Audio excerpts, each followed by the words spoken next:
I made it 30 for 30 under the street lights. They told me everything they want, gave them what they like. I'm politicking with the plug for a better price. All the drama so my finger have a listen to my intro. So, Chris, we're out here in Houston. Dr. Chris in the building. Doing what you do. How do we get started from this, man? How do we come upon, cause I grew up with you, man. I ain't never seen your ass with a camera. Not one picture. You know what I'm saying? I've never seen this man with a camera. I ain't never seen you with a camera, so when did this start? You went to school. Let's start there. Yeah, please. Yeah. You went to school. What did you go to school for?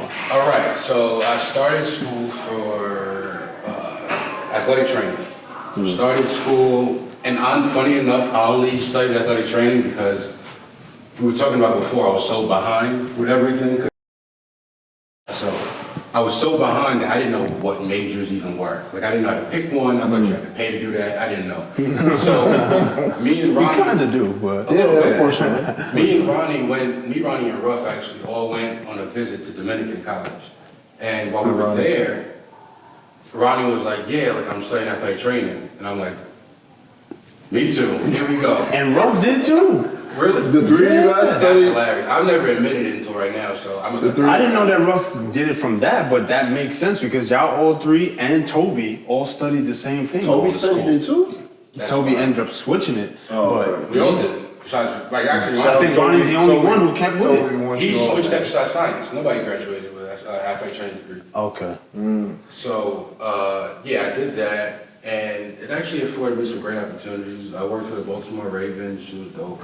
Wait, you worked with the Ravens? I missed that one. I remember that. Yeah, I had an internship with the Baltimore Ravens in 2016, the summer. It was mad dope. Terrell Suggs is a great guy. I don't care what anybody says. Really? Phenomenal human, bro.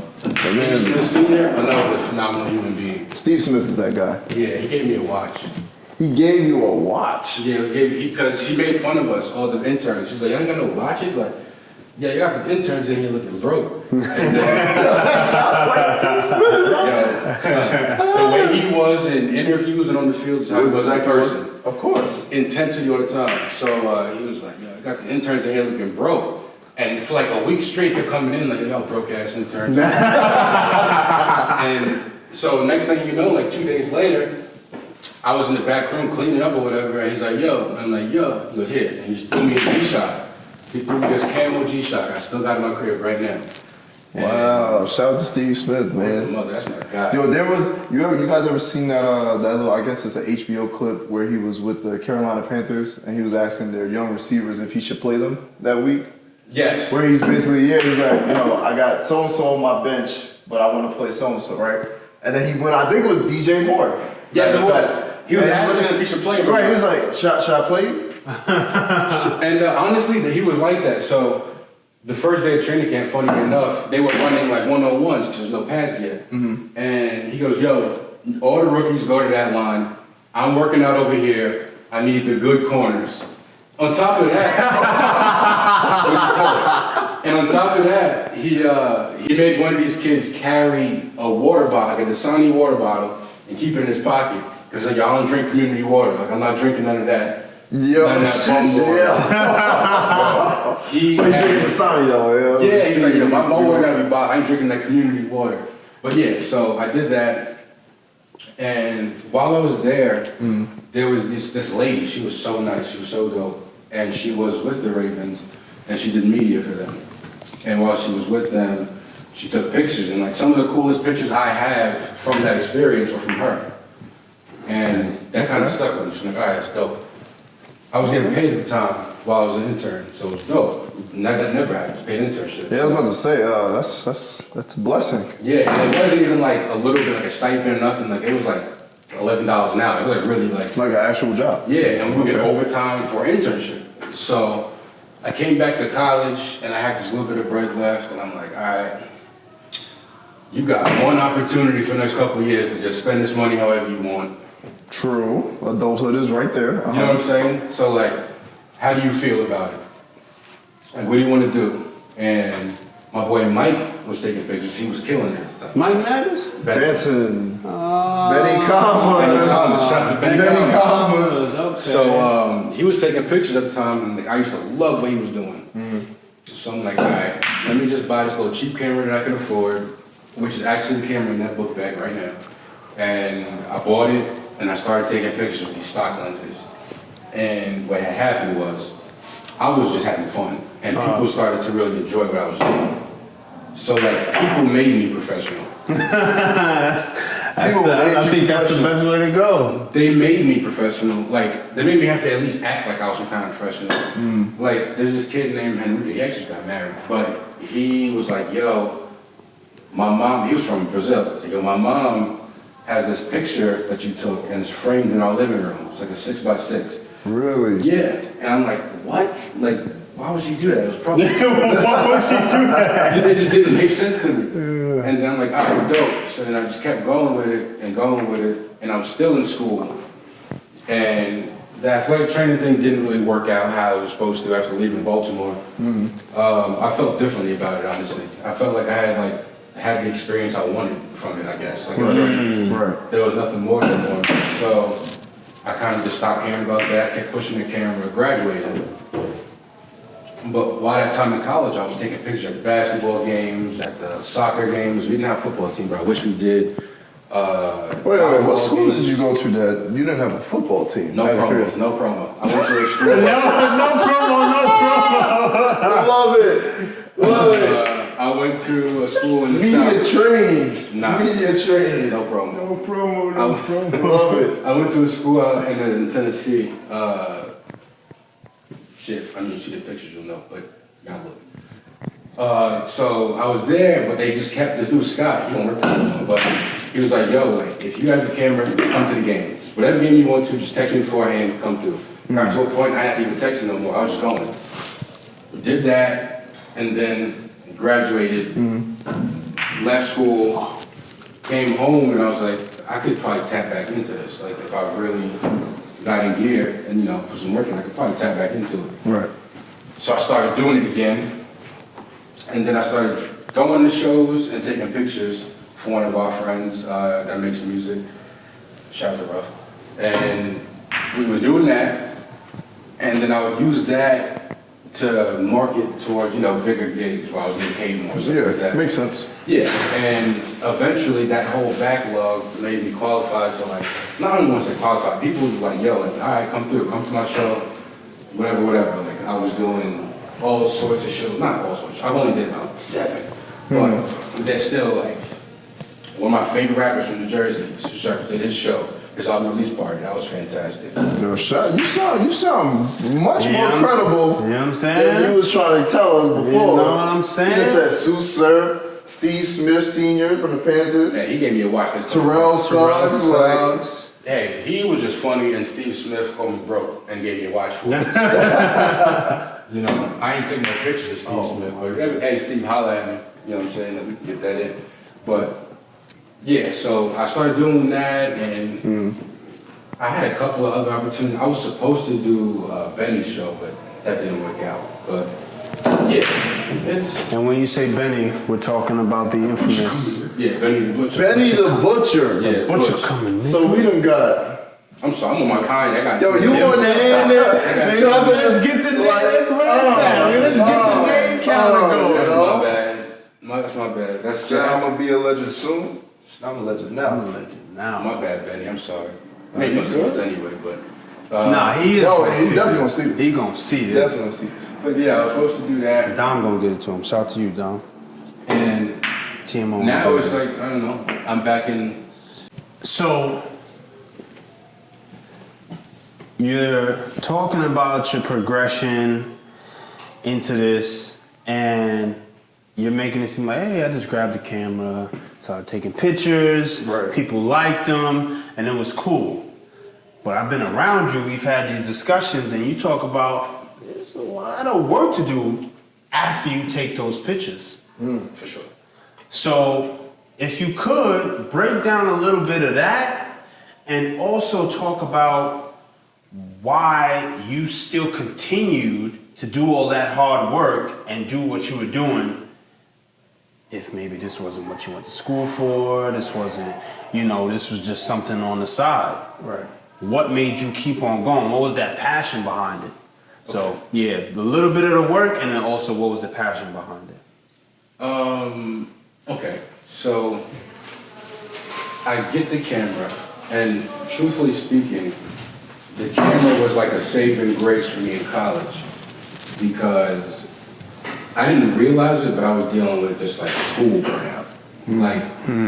Because I never stopped. Like it was kindergarten and first grade all the way into college. That's something I haven't heard anybody talk about, but I could imagine there's tons of people who go through that. Yeah, and don't get me wrong, there's a lot of people that can do that and they already know, like they can plan ahead and have the college part already, you know what I mean, and see past it. Like there's people that can really do that. For me, I was just like, I just felt like I was on a treadmill. Like it was just like over and over and over in school. And school was never going to get fun, and I was having a tough time even trying to graduate with the degree I thought I wanted. So like it was wild. But the camera, the gratification, and the hard work was in real time. Like where I had to graduate to get money from being an athletic trainer. I was taking pictures. People were like, yo, I really appreciate it. I want these tonight. You know what I'm saying? Like I really love these. I'm like, all right, that's cool. So I kind of stuck with it. But yeah, like you were saying, the editing, and now that I do film, the editing and the cutting and, just creating something. And first of all, creating something, like taking pictures is terrible. Like it's not terrible, it's like Terrible. Because like you gotta like, being an artist, you have to create something and all is fine and well while you're the only one that can see it. And then you gotta deal with the sending it over to somebody. Yes. That little 5 minutes at a time has been 2 days for me sometimes. Because I'm like, yo, I'm not sending this over. It's terrible. I'm gonna delete the whole thing. It's over, son. They gotta go. So it was that. I had to deal with, actually I still deal with that anxiety. But from that, I'm like, all right, cool. It ended up turning into like, I'm a cameraman and a student. Like it was like a split of my education. I'm teaching myself. I wasn't in school for photos, I was just doing it. So there was that. And then like, it kind of, how do you say it? It just turned into like the new reason I was there. Like, I got all these sports surrounding me, I'm gonna just take pictures of all, you know what I mean? Like I'm gonna just keep this going and talk about it as much as possible. And it kind of kept me going because it was just so much fun. Like I was having I say it's terrible, but it's not terrible. It's just like, that's the mountain I was looking at. Like a lot of people got the mountain that they got to look at for whatever they want to do. That's the mountain I was looking at where it was like, all right, I got to leave this basketball game where I shot a women's game and a men's game. So I was there from 5, probably when the game started, and then 7:30, 8 for the men's game. So I'm getting back like 10. Now I'm gonna upload all these, and then I used to want to edit every picture I took. So I would edit every picture I took. I used to take a couple hundred pictures. So like I would sometimes on a really bad night when I had no self-control, I'll go 1,200 pictures. I had no self-control. Bro, that told me I can never do crack. Cause like if I was taking pictures like What a way. Fam, I was so addicted to like just capturing the next moment and then looking at it on my camera like, yo, damn, I did that right there. No one's ever gonna see that moment again besides me. That's kind of what it turned into, and that was the game.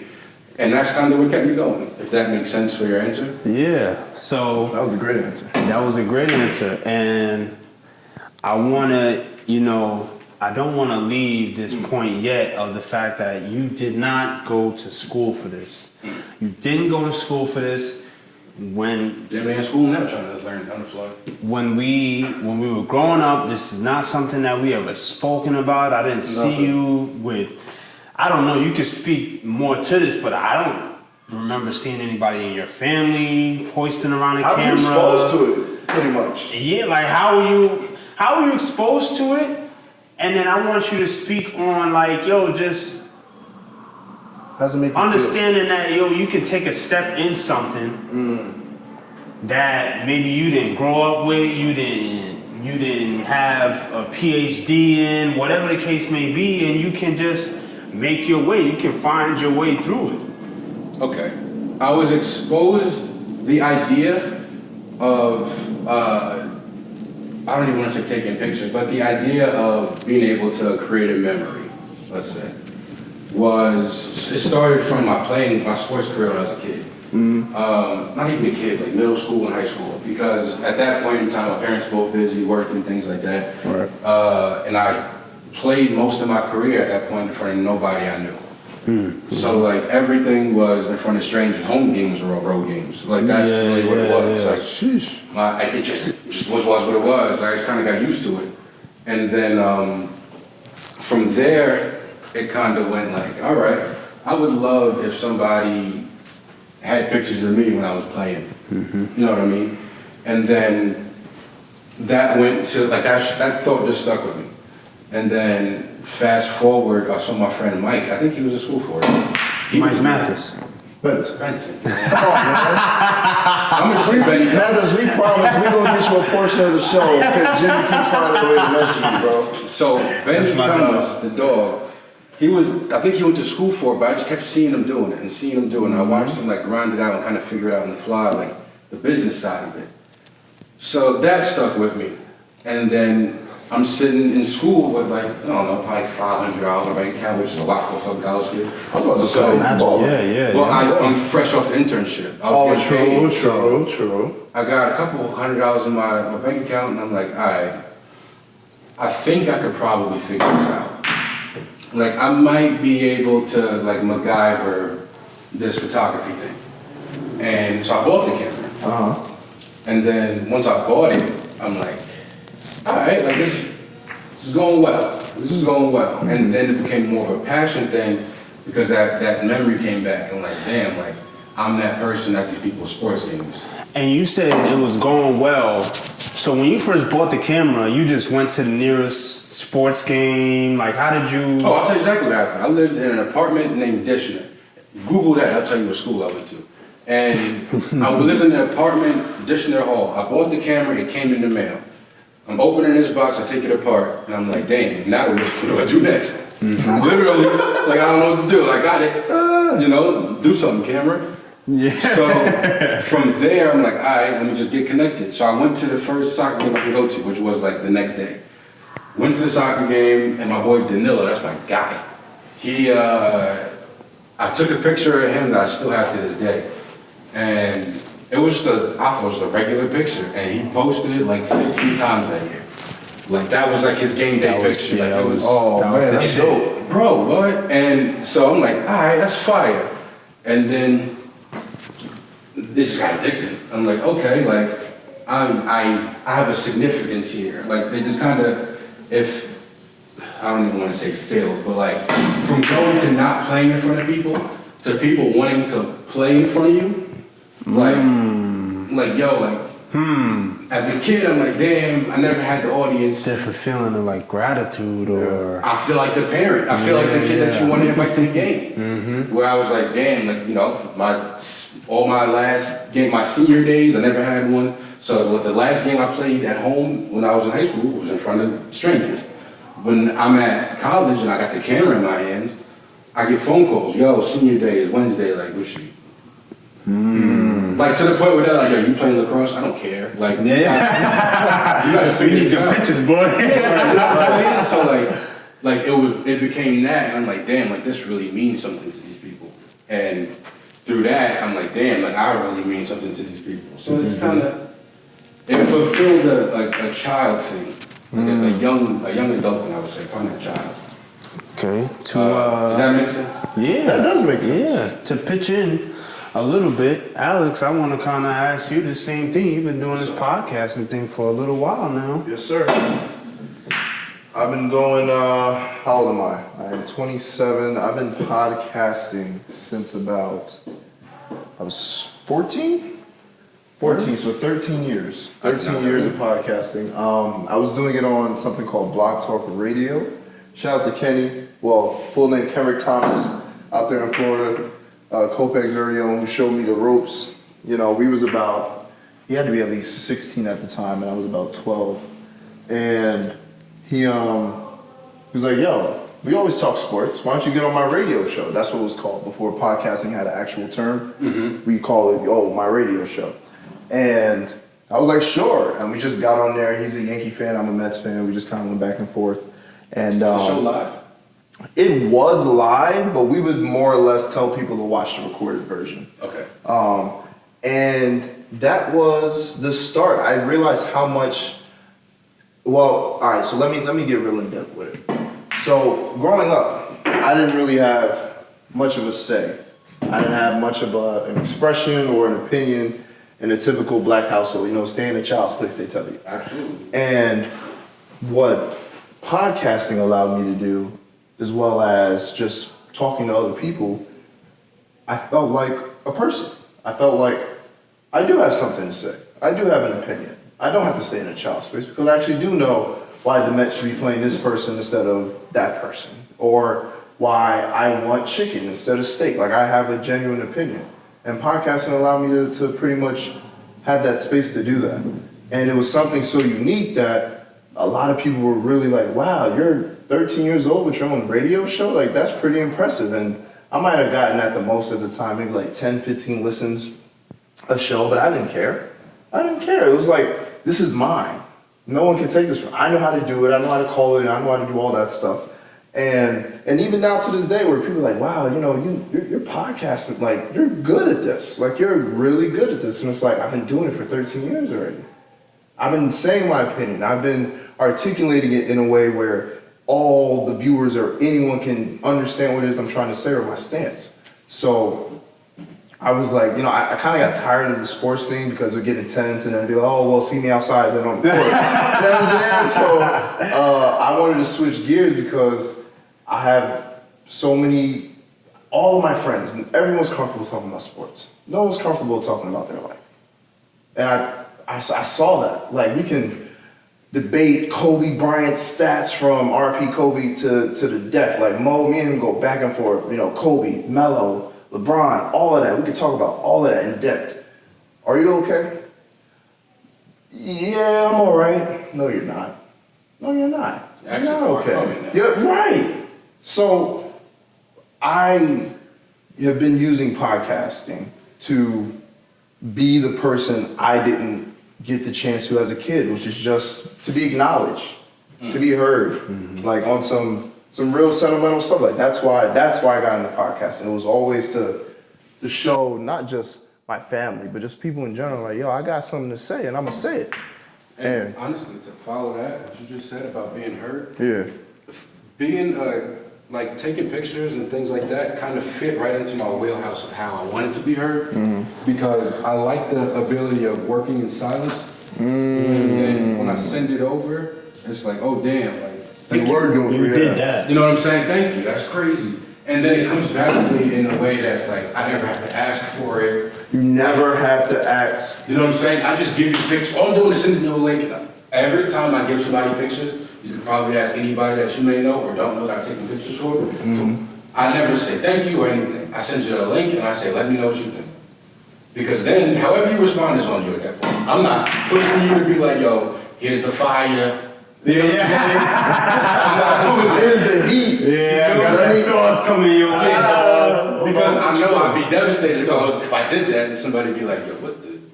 Yo, don't ever call me again. Just do it. So I always say, let me know what you think. I say it to everybody. And the gratification of like, damn, like Chris did that. Like, people really genuinely appreciate that. He won. Rack him up. After all of that, man. Rack him up. He won. Should've never let me talk. I was losing until I started talking. That's a fact. That is You know a fact. what I'm saying? I Kept put the me in my questions on. element, and you know, it came out. The results were what the results were. But yeah, just that became something that I can identify with. Like, you know, everyone wants to be the best basketball player on the court or in the park that day, or or the flyest guy. You know, like I was never the type. Me, fam? No, champ, I live vicariously through Jimmy because he is one of the flyest guys I know personally. He's always been my best one-on-one competition. Not you, Bayonne. Talk to him. Yeah. Beat. But yeah, no, podcasting was always just something that I felt was my lane. And like at first, you know how when you start to see people do something that you've done for a long time and all that good stuff, you don't feel a way about it, but you just kind of like, yo, don't disrespect my craft. And I've been doing this. Right, you know, like don't think because you can jump high that you can hoop. Like, I will put you in the blender. So like, I just need you to step inside this painted area and I'll show you what the work like. I've seen a few big dudes try to play football and it's not good. It's not built. You're not built like that. At all. And I kind of, in some ways, not feel like that now, but I'm more mature with it where it's like, I don't think every topic deserves its own podcast. Where it's like, we already have social media, and social media already is what it is. It's a competition. Instagram literally has a section called highlights. You can't compete with highlights. And being in the sports world, media world, we know what highlights mean. Let's break down the word highlights. It's literally showing you the best parts. It's shining a light on the peak points of whatever it is. Exactly. And you comparing that to your life, you're bound to fail. Absolutely. You're bound to fail. So Absolutely. that's where a lot of, not disgust, but dislike came from, where it's like, I don't like that everyone now is trying to do a podcast, but I love it for the people who need that space to kind of be themselves or to vent or just to get their thoughts out and then maybe share it with people that they care about most or just put it out there. I love that. I love art. I really do. It's just a matter of like, for me personally, it was just a way to reach the most people. And it's like, I've been doing it for so long. So it's like, let's turn this into something. You know, like let's see where it could go when there's a purpose behind it and not just because the Knicks lost last night and nobody wants to hear what I got to say because it's the Knicks. So. And you know who he called when he wanted to turn it into something. Here we go. You know what I'm saying? Here we go. He's inviting the smoke. I need that. Yeah, man. Okay. That's what I feel about podcasting. So podcasting, media world, I think that's really small to talk about. I think the bigger thing to talk about is the fact that you guys have found ways to express yourselves through media, through these different platforms, in different ways. Like you're talking about finding your ability to speak and finding your voice through podcasting. You're talking about kind of a couple ways. You're talking about making these moments for people and expressing that to them and finding the gratitude and the jubilation, whatever they call it, from people when they respond, when they get your pictures.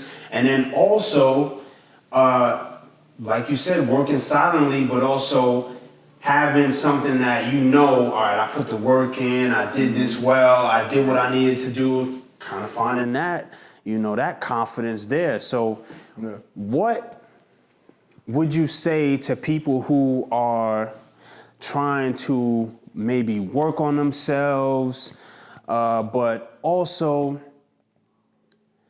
need to maybe find, while working on themselves, through working on themselves, they want to express themselves. They want to show themselves in, whether it be picking up a camera, picking up a mic, whether it be rapping, whatever it is. What would you say to them who's trying to start? Because, we got a lot of people that deal with maybe analysis paralysis, where they're just analyzing everything. They need a PhD in this, and they need that, and maybe they're too old, or whatever the case may be. What would you say to get them started? For me, Yeah, you take that. For me, it's more, okay. So the fire behind taking pictures and actually going out and trying it was how many adults I've heard throughout my life be like, oh, it's too late for me to do that. When I just complimented them on something they just did very well. Like, yes. You know what I mean? Like, yo, you just did that, you're missing your career, and they go, nah, I can't do that, it's too late. And my whole thing after that was like, you know what? Nothing is ever gonna be too late for the rest of my life. I said that as a kid. It's never gonna be too late. I refuse for it to be too late, so it can't be too late. That's a fact. So, to get, never think that it's too late. Like, too late is a complete figment. You lost already. Thinking like that. You know what I'm saying? So, and on top of that, it really doesn't matter when you jump into anything as long as you care about what you're jumping into. Like realistically, like the photographers that are doing better than me per se have been doing it forever. And the only thing that we have been doing, to separate us is time spent doing it. Mm-hmm. You know what I mean? Like it's not like I'm just trash or like I'm just not good to start out. That's the thing. You can't, as you were saying about highlights, you can't like, you gotta look at who's doing it. For joy. Exactly. You gotta look at who's doing it to find the inspiration. Like, yo, they're doing it and they're killing it. But then you gotta understand, like, this is not their day one. Right. This is not their day one. This isn't their day one. That's a clip. Like, And 9 out of 10, they're not gonna show you their day one. Nope. Exactly. Nope. Exactly. Nope. My favorite rapper, like I tell you, sir, my favorite rapper ever. I saw his day one.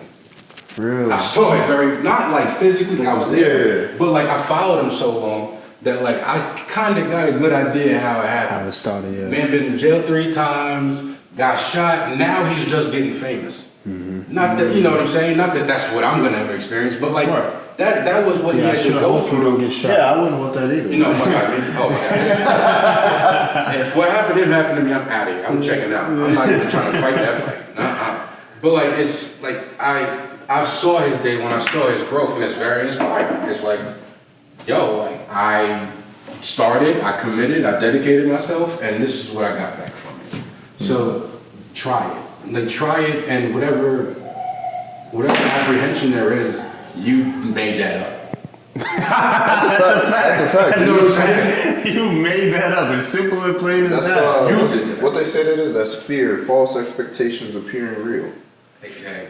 And that's what it is. It's I'm big on words, and I even got someone who's going to be on another episode with us. Shout out to Dr. Fernandez, when she was saying that she would try to do something, and I'm like, you're the one who said to try is to act with the intentions of failing.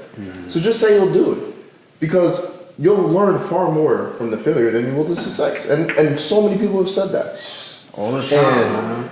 It's you're a personal trainer, right? Yes, sir. What is basically working out? You said it yesterday. Working out, it's pretty, well, how did I say it? 'Cause I want you to say how I don't remember verbatim, but I'll sum it up. The muscles contracting. Are you talking about that? I would label it as progressive failure, progressive. where you're putting yourself through something and your muscles are literally supposed to. body stress. confidence, Yes. Yeah, body confidence. Thank you. So you have to fail. You have to. And by the failure, it's literally not for you to shame from it or to be embarrassed by it. Sure, if you get slammed or dunked on, like we talked on before the show, that's not something you want to talk about. But that is something you can learn from. Instead of taking a charge, what do players do now? Move the hell out the way. You know, you don't want to be the poster, move out the way. Absolutely. Or you could take the confident approach and just, work on your balance, or maybe work on your strengthening to the point where that doesn't happen to you. But the point of getting at is, in this life, you have to literally spend the time alone, whether it's forced or you just do it yourself. And in that time, you just find something. Something it's not even like it's an epiphany more times than not. It's something you kind of just feel. It just feels good to do it. And not to say that, as long as it's not detrimental to your health, you know what I'm saying? By all means, make yourself feel good. But in terms of finding something that is gonna excite you, or you'll put like the effort in even on the days where you don't want to, it's imperative that you spend the time alone to basically find that. Because that's where it's at. That's where it lies. It lies in those moments where I tore my Achilles in 2017, and between losing my job, my girlfriend at the time, my place to stay at, I was pretty much shown the way that I had to go because I had nothing else to do. I had nothing else to do. I was in a walking boot. I couldn't drive, I couldn't hoop, I couldn't do nothing. I was sidelined. And that's when I found out that I can literally help so many people with podcasting, with talking, with counseling, which is coming soon. Just with being who I am naturally and what I'm passionate about, combining those two with something that I've already done for 13 years now, I found a passion in that. But again, I had to be sat down.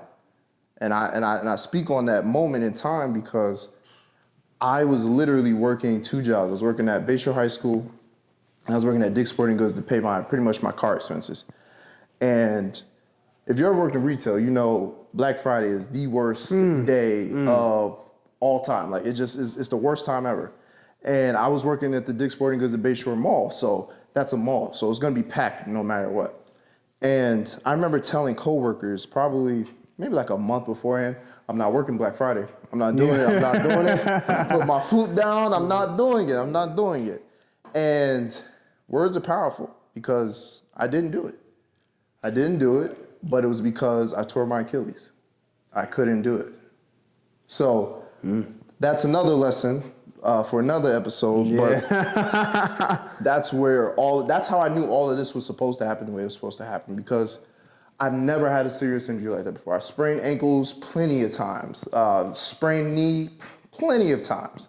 But to tear a ligament, or a tendon rather, and I was just standing there when it happened, like I was just standing there. Someone dove for the ball and he took out my leg. I was just standing there, totally out of the play.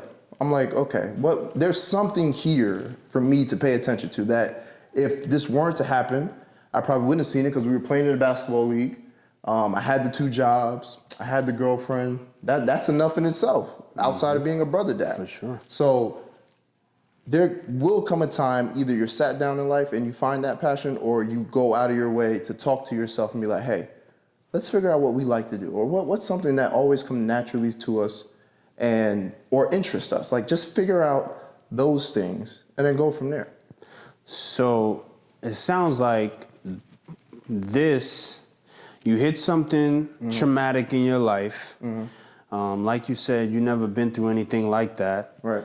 And podcasting sound like it helped you get you through it. For sure. Podcasting and helping other people. And I think that's, is that the last step of the recovery program? Does anyone know, of Alcohol Anonymous? I think the last step is you have to help another alcoholic. What are you trying to say right now? About asking me about the alcohol recovery? My bad. Jesus Christ. My bad. But I only know that because that last step significantly is to help another alcoholic, so that way you don't relapse yourself because you're responsible for them. That makes sense. Where you came from. Right. That makes sense. With that being said, man, I really wanted to go in on that because, matter of fact, I am. Sidebar. So in Germany, they actually have the Holocaust memories all along the specific part of Germany. So that way everyone knows and understands what happened, so that it doesn't happen again, because they say people who don't know history are doomed to repeat it. So if you see it every day, you walk past it every day, it's bound to not happen again to y'all because you see it every day. You know what it felt like. You know what it looks like. You heard the sounds of it. But we don't have that here. Anyway, back on track. Okay, so back on topic with getting through tough situations, through media, through passions in life. I can't. I'm sure there's something in there for me. Like, come on now. But I don't know. I can't think about it. Whenever I had a tough time, He said, I hooped it out. Sometimes I hooped it out. Sometimes I just thought about it and just meditated on it, and kind of worked it out of my mind. I like to tinker with things, so that was part of my process, tinkering with ideas. Like, if I do this, then I do that. Okay, tomorrow, let me try this and see what happens. But I'm sorry, go ahead. no, I was gonna say, how do you feel about that? What is some things? Do you have situations in your life that photography maybe got you through? I have situations, yeah. So the thing about, I've only been doing photography, let's say, since 2016, right? Since 2016, maybe 2015, I'm not really sure. And I've had, battery died, TV timeout. TV timeout. TV timeout. Drop. Yes, sir. Give me that. Can't believe you won that last game. I don't understand why you don't. You gave me the assist. You asked me a question. I was focused then. Yeah, so, to answer your question. Yeah, photography has helped me realign a lot of things in my life. I like that, realign.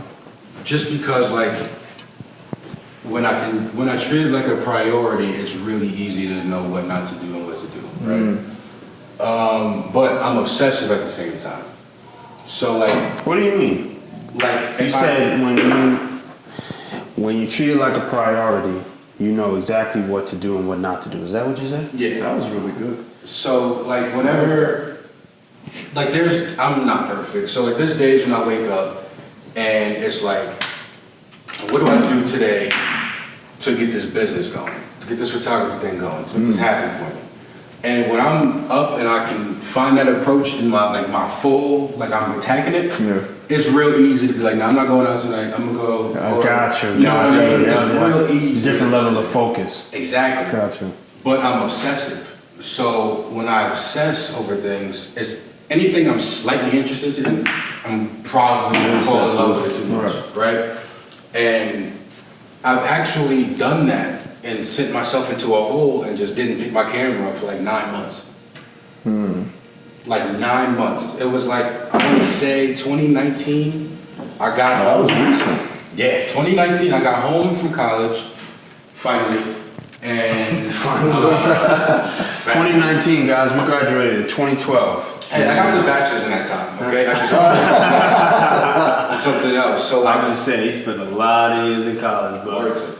so anyway, I obsessed over, like, I got home from college and I'm like, damn, I'm gonna take pictures on my side, and I was working at a warehouse. I'm gonna take pictures on the side and I'm just going to work and I'm gonna just find a way to make this work. Didn't really treat it like it could be the rest of my life, or, you know, I can use this to take care of my family or anything. And I was obsessive because I wasn't treating it the way I needed to, but I couldn't get out of my head to treat it the way I needed to. So I was overthinking it, but not correcting it. Yeah, you don't have to. You were in your head. You were trying to figure it out, but you were in your head too much to figure it out. I was doing so much thinking that I couldn't do anything. That analysis paralysis. Analysis that you mentioned. paralysis. You know what I'm saying? Okay. Like, I was doing so much, like, all right, cool. This is what I'm gonna do, or should I do this, or should I do this? And then I'm thinking about all these options, and by the time I thought about those options, it's about 5 in the morning.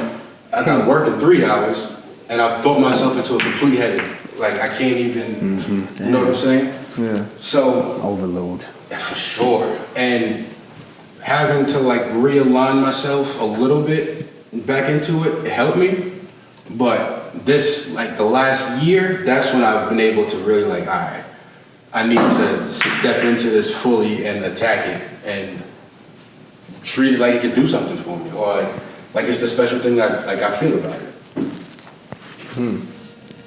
Getting out of your head. That sounds like the theme of this podcast. But that's a task in itself, honestly, because I feel as though that's something that is much easier said than done, because once you get in your head, like, let's say you're someone who normally reacts first, like, you don't even think, you no rhyme or reason, you just do whatever comes to your feelings to do first. That first consistent amount of time you spend in your head, it's going to be hard to get out of it. It's going to be hard, especially if it's something daunting. Something daunting will keep you in your head for forever. It's like, okay, yeah, but if I do this, I could, okay, move this over here, then I go to school for this, you know, go to a trade school and do this, or link up with Benny Commas or somebody, you know, try to learn the ropes. I can do that. And then by the time you do that, it's 4 months after the original thought. Exactly.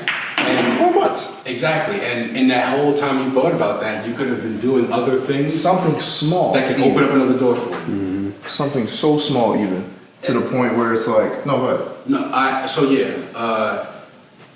was so obsessive over not even photography or being a videographer, anything like that. I was just so obsessed with getting the hell out of that warehouse, because I was fresh out of college, and from college, I was working in the warehouse. warehouses are think tanks, in my opinion. Oh my Lord.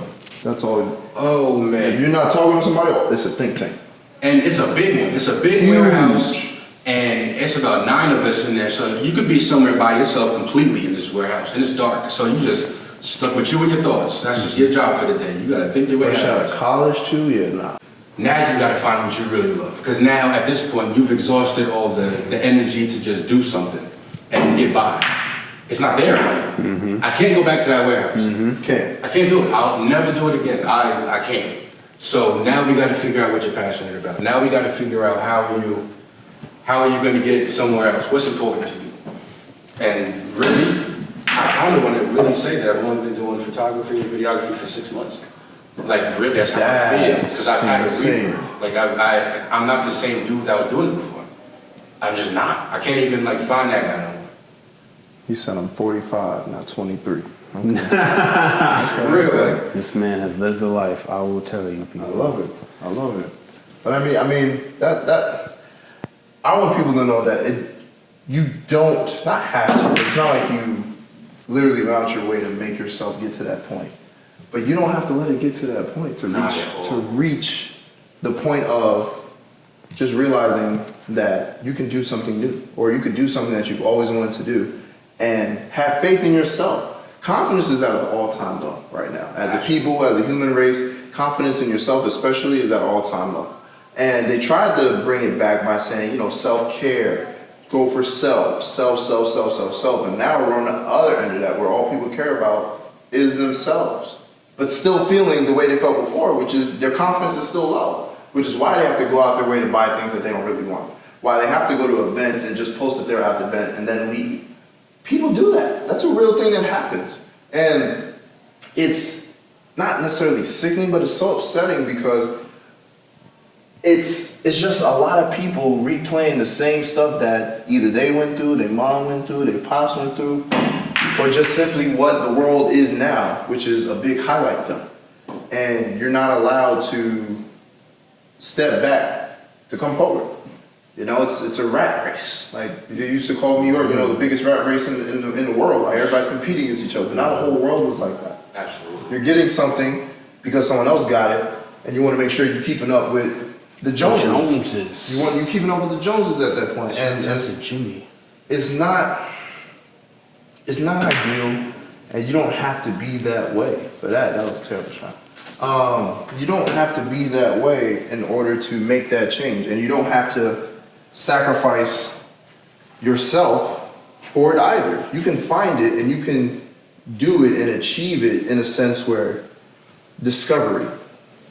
You can discover what it is that you want to do, or what makes you happy, or what you enjoy doing. You can discover it. You don't have to stumble into it. You don't have to break down into a life crisis in order to get to that point in your life. You don't have to do that. My new rule of thumb as far as like moving forward and trying something new is if I could think about it positively for about 10 minutes, I'm gonna just try it. Okay, y'all heard that. You heard it here first. If I could spend about 10 minutes like, okay. Yeah, please say that again. That looks fun. So yeah, if I could think about it for a good 10 minutes and have fun the whole time in my thoughts, I'm not gonna think about it anymore. Now I'm just gonna figure out how to get started on it. Because you'll find a way to You'll find two ways. If you stop it now and you just go to it, you'll find a way to do it. And if you don't stop and you keep thinking about it, then you'll find a way to make it not fun or make it not interesting. Yeah, you can convince yourself of anything you think about it long enough. Mind is so powerful, anything. And the thing about it is, the longer you think about something, you're gonna run out of positive thoughts. So you gotta have that cutoff, right? If you don't have nothing to go with it, like we talked about the confidence. How do you have confidence in something that's staked in nothing, that's rooted in nothing? You gotta. So you're gonna have positive ideas, but after a while, if these positive ideas aren't rooted in anything, like you haven't gone out and done anything, then you're gonna find some negative shit. Oh, for sure. And truthfully speaking, I wish that it wasn't how I found out that I really loved it, like creating stuff. Right. But that's just the way it worked out. That's the way it works out. You know what I mean? So life is an experience. When I'm really obsessing over something, which happens quite a bit nowadays, like when I'm really like, all right, this is what's next. This is what I'm gonna do next. Like I said, I spend that 10 minutes and then I spend about 2 trying to figure out where to go and get started. And then from there, I'll know if I hate it or not, because I did it. You'll know, not because someone else told you, like, oh man, you're not gonna like that. Bro, the gym I work at right now, I went on YouTube and typed in, all right, reviews, job, this gym. And I typed it in, and then it was about 5,000 videos. About 3,000 of them were like, this place is horrible. Don't ever go there. And 250 were like, you could go here. It's a great place to work out. Great place to work, do this. And then everybody else had pros and cons. And I'm like, damn, I can pull up the same amount of videos for photography, and I love it. All right. And I can find the same amount of videos that like, yo, don't ever get into this business. It's but terrible. that just wasn't for who that person is. It's just, it wasn't the thing for that person. That's simple. Understated. It's that simple. You know what I mean? Super And understated. there's a lot, you know what I hate about YouTube? So many people have review videos of something that just wasn't for them. Say that one more time. Just You gotta have something to talk about though, Chris. Yeah. We gotta have something to talk about. Yeah, you do, but then you look stupid. And he slammed it home. I threw that It's like, it's like people are putting in professional hours to look uneducated. Studying so much on sounding stupid. Like, if you like it, don't talk to nobody about it. Just go out and try it. How about that? That's the easiest way. Don't tell nobody you like it. Just go out and do it. Because then you're going to find somebody who had a bad experience with it. You feel me? Like, why you even find that person? No matter what. You're going to attract exactly what you're thinking about. But at the same time, as being a person who, I grew up, my dad, he used to say, you gotta stop finding motivation in people telling you what you can't do.